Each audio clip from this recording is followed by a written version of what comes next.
Alors, Fouad Aklai, d'abord, je voudrais dire que nous devons à cette personne, à ce personnage, à ce grand intellectuel, l'hommage national qu'il mérite.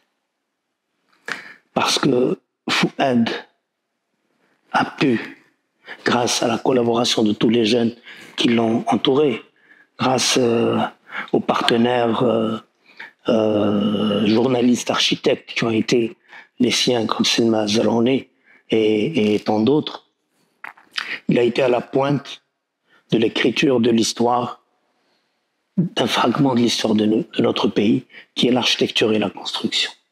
Il a aimé faire ce métier. Je pense qu'il a dû le faire avec d'énormes sacrifices au prix de sa personne, au prix de sa santé.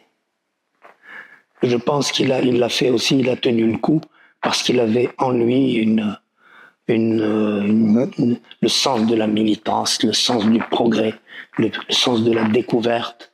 Et je crois que aujourd'hui, mon pays, votre pays, et tant d'autres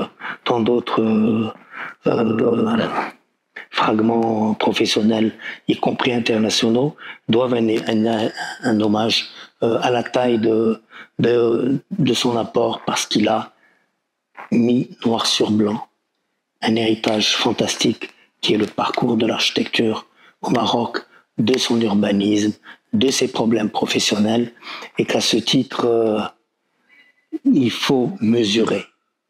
Parce que nous, les architectes, sommes suffisamment paresseux pour écrire, pour photographier, pour inventorier, pour écrire, y compris sur nous-mêmes. Il a su le faire pour nous. Jazahullah khairan. Le meilleur souvenir avec Fouad Aklai, c'est probablement les moments passés pour travailler au bureau sur quelques sujets, son café, sa précision dans la vie du moment, du respect du temps, ce qui n'est pas mon cas, loin de là. Et puis aussi un souvenir qui m'a véritablement qui a suscité en moi une émotion extrême, c'est le gentil mot qu'il a dédié au dernier numéro d'Architecture et Environnement, dans son éditorial, où il parle d'un projet qui est la gare routière de Rabat.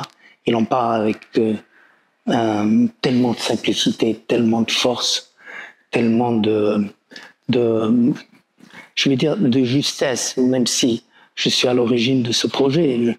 Je crois que, au-delà de l'architecture, c'est la qualité de sa compréhension d'un certain nombre de gestes et de leur capacité à nous projeter tous vers l'avant. Ça n'est pas une forfanterie de ma part, mais il était visionnaire dans le fond.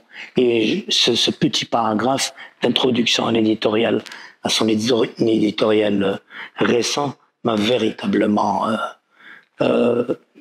interpellé sur sa dimension réelle, renforcée dans ma conscience et dans mon cœur.